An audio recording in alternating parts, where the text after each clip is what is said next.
following Tommy Robinson for a long time, and his cause is fighting against injustice.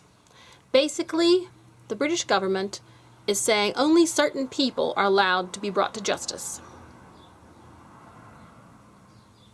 Certain groups are allowed to commit certain crimes against humanity with impunity. And that is just wrong. The government does not want to admit they are wrong, so they are embarrassed by Tommy's actions and his speech, and that's why they shut him down. I am a conservative feminist, and when I say I'm for a woman's rights, I am for all women's rights, no matter from baby to old woman, and all countries, all colors, all races, all religions.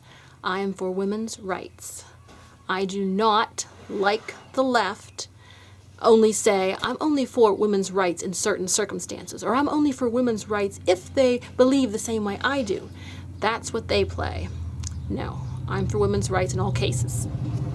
A conservative feminist. I'll bet you don't hear much about us conservative feminists, but if you Google it or search it online, you'll find a few articles.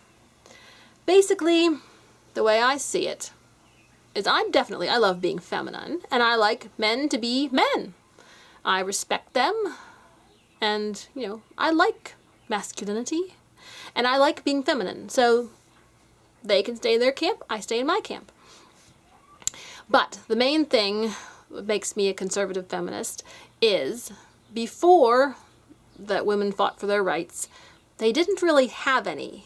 They couldn't drive, they couldn't vote, they couldn't have jobs, they couldn't own a business, they couldn't.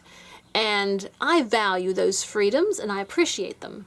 But I am a conservative, and I fight for conservative causes. I don't believe in putting down men. I say men are men and women are women, and the women are glad of it.